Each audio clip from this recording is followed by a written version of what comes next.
So I got a great question today. In fact, it's one of the top rated questions in my YouTube video where I asked y'all to send me questions. And the question is, yo, Elliot, what is your advice for a young man who grew up without a strong father figure and in a toxic female environment and wishes to learn how to be a man? I'm 24 years old.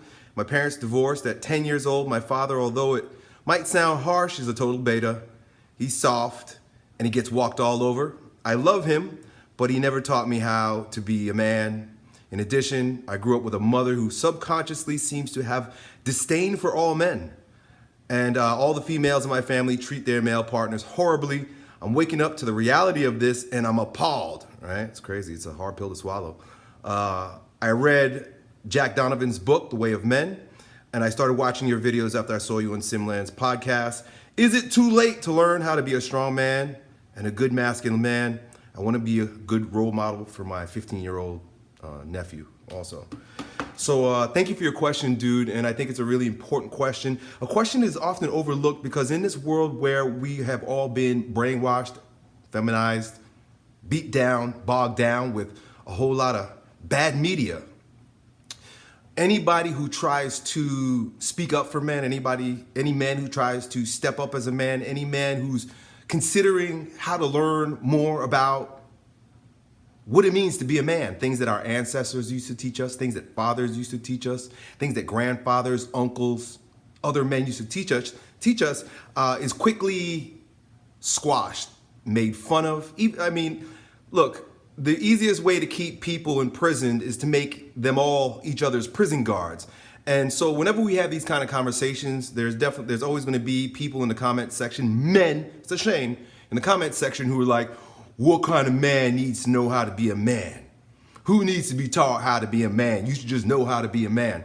And then, you know, of course, they attack me. Oh, Elliot, why should anybody listen to you about being a man? Who do you think you are teaching men how to be a man? There has never been more important time in our history, that this need has been there.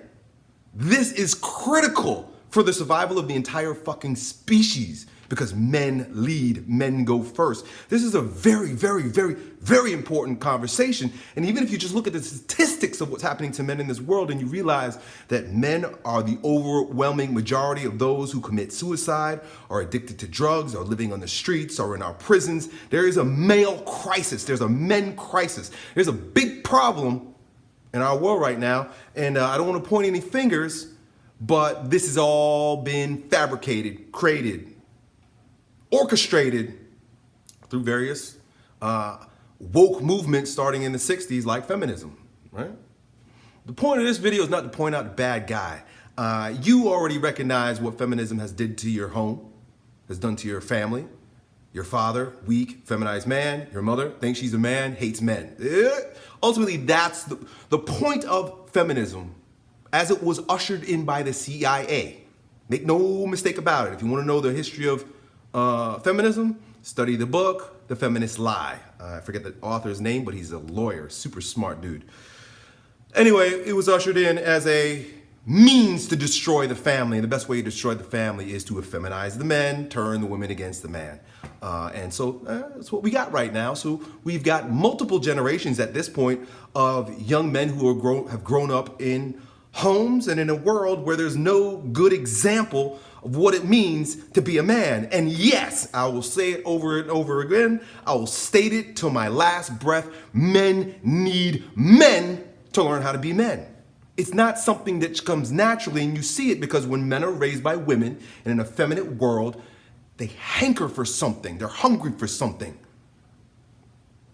I happen to feel that it's my calling in life. It's a big part of my mission and purpose and why God put me where I am in order to fill this role for young men. I was fortunate enough to live in a home with an alpha male father, a strong father. I had a good father. My family stayed strong. They stayed together, but they didn't come from America. My dad grew up in the jungle running with a wild pack of wolves. The boys were like wolves. They didn't go to school. They climbed trees, jumped and swung from vines and beat each other up. That's basically how it was for him growing up. So it was literally law of the jungle. Like if you ever see that movie or read the book Lord of the Flies, that's how my dad grew up. And so I was blessed And I don't take it for granted, but I also see it's my responsibility to speak to young men like you, to work with young men like you, right? So here I am, and I want to talk to you about this. Let's do this, dude. So one of the things that I discovered with regard to how our ancestors, right? Because we haven't always had this problem. I have to refer to our ancestors because there was a time when men knew how to be men. But there was a process by which the families, the tribes would take young men through in order to introduce them to manhood, because they understood that men are like a clean slate and are easily corrupted, if not taken through this process. And so let me talk to you a little bit about this process. It's called the process of initiation. You may have heard of rites of passages and things of that nature. Well, it's according to Robert Moore, who is a wonderful author that all men should read Robert Moore's work as it relates to the psyche of men's psyche, the way men in particular brains work. He wrote a really good book called The Archetype of Initiation. He calls it an archetype because it's something that shows up in all cultures throughout time over and over and over again. And what makes it an archetype is that there are consistent elements to it, no matter where you are in the world or what time in our history you see certain elements. And I'm going to describe to you two solid elements. There are lots of elements, but two solid elements that are ever present as it relates to the initiation of men. Super important stuff, dudes. Number one is separation from the world of the mother. Not just the mother, but the world of the mother. What does that mean? Mother. The word mother, mother, I like to think also comes from the root. They have the same essence as matter, matrix, maternity. You see these words, matter, matrix. It's the world of sensuality. It's the world of comfort, softness, material. You see what I'm saying? The matrix, material. And so anyway, the world of the mother, right? There's a particular. They understood that there was a world of the mother, and it didn't just include the mother. It includes everything that's associated with the mother, which is usually pleasure. And then atonement, right? Interesting that they use that word, separation and atonement. Atonement with the world of the father. Atonement literally means get into tune with, resonate with the world of the father. And the world of the father goes far beyond just the father and the fathers, the men, but just like I like to take that word matter, and I like to think of mother, and I think of matter. The word father, patter, comes from pattern, archetype, so it's also associated with God. So it's literally a movement from the world of matter to the world of spirit. That's really, boils down to it, that's what the initiation process was. It's getting away from pleasure, sensuality, neediness, momminess, and moving to the world of spirit, the world of father, the world of pattern, right? And so I like to often say that we are the pattern in the matter because we're made up of both. But young men have a critical need to cut ties with the world of the mother, at least in an emotional way. It's really the emotional tie to the mother and the world of the mother. All effeminacy is a byproduct of an unwillingness to let go of pleasure. That's what effeminacy literally means, according to St. Thomas Aquinas. And a movement towards the world of pattern, father, spirit. And so the way that practically looks in this world, right? Because once I came across that, and then I actually found some YouTube videos by Jesse Lee Peterson. He's an awesome dude. I like watching his videos. I watch him time and time. And so one of the things he talks about making the family strong by making men strong. That's kind of like his mission in life and his not-for-profit. And the first thing he tells men that need to become stronger is you got to forgive your mother. You got to forgive your mother. Now, why does he say forgive your mother? Because if you think about it, when you forgive your mother, you release all the emotional content that's associated with any and everything that she did for or to you as you grew up. Now, you talk about your mother being a man-hater. That will cause you to have anger towards her, resentment towards her, and see what she did to your father. and how your father, of course, he was a coward too, but that negativity, that negative emotional content that's associated with the experience that you had with mother needs to be cut off, because anybody that you're angry with, or any emotional content that you have towards anybody or anything keeps you into grips with it. It keeps you tied to it, right? You have to literally let go of all emotional content that's associated with their attachment to your mother. So you got to forgive her. For the most part, most of us, it's a matter of forgiveness.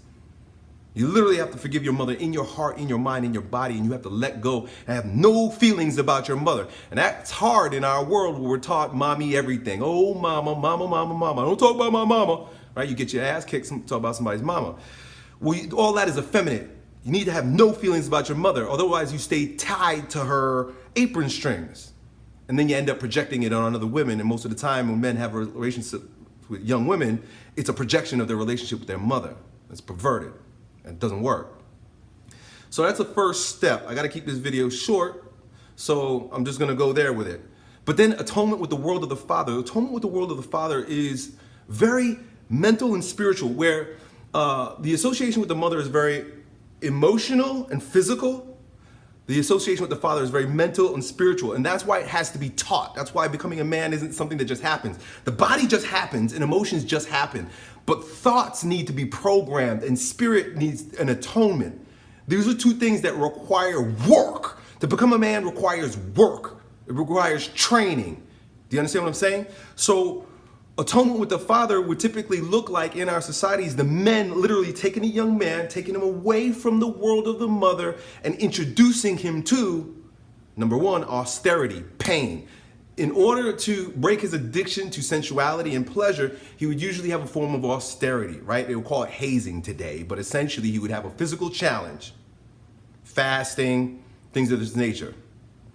He would be physically challenged so that his body, the body would be subjugated now to the thoughts and to the programming, the spiritual programming that the men would instill on the little boy, the boy becoming a man. And that would always include stories. Stories are key for men because they imprint what is required in our behavior for men. Stories do this for us. That's why religion is so important. Mythology is so important. Stories that imprint masculinity into a man's brain and allows him to atone, to look up and to be one with the Father. Because ultimately that's where we're going. Father to the Father. That's why I said it's spiritual. Is what's required for a boy to become a man. So what do you do in this world, right? Number one, forgive your mother. Number two, atonement with your father looks like this. Number one, you got to forgive him if he fucked up too, but come to know your father as he is and allow him to be who he is without having any resentment towards him. It's funny because no matter what, you're going to have a resentment towards your father. Your father was weak, you resent him. My father was strong and I resented him. I resented him because the world taught me to resent him, because just like most men hate Donald Trump, or a lot of people hate Donald Trump because the world teaches them not to like an alpha male, and Donald Trump is alpha, regardless of your opinion. It's true. He's a great leader. I resented my father for the same reasons. So you got to atone with your father in that particular way, but you got to take it further by imprinting on your soul the stories that men know. And a lot of them have been completely wiped out. And there are not very many men teachers in this world anymore. So you, my man, are starting to read the right books. So what I'm going to recommend for you in terms of that first step away from your mother. You got to move away from your mother. You got to forgive your mother. You got to cut off the emotional ties with your mother. But atoning with the Father looks like reading books. Go back to your father's religion. I think it's a good idea for men to get in touch with religion, regardless of your initial resistance to it, because a lot of resistance towards religion is a resistance against masculinity, particularly patriarchy. So give it a shot. Go back, learn a little bit more about your father's or your father's father's But you also have to read red pill material, man material, stuff that's coming out these days as the internet has allowed. And so within the next 30 seconds, I'm going to read out just a few resources that I think are good for you. Elliot Hulse, good one, because this is my mission. This is what I want to do. But get on 21 Studios YouTube channel and watch those videos. Go to the 21 convention. Read The Way of Man by or Ryan Mickler. He's got some good stuff. He's got a podcast. Hard Times Create Strong Men, great book. Rational Male books. Coach Greg Adams, I like his stuff. Jack Donovan, Robert Moore books. Read books and get around men. If you could get around older men, even if you have to hire them as mentors, go to their programs, go to their events, be around other men that are on the same page as you. 21 Convention is a great thing. Do it. Men need other men to learn how to be men. And we can do this. It's critical.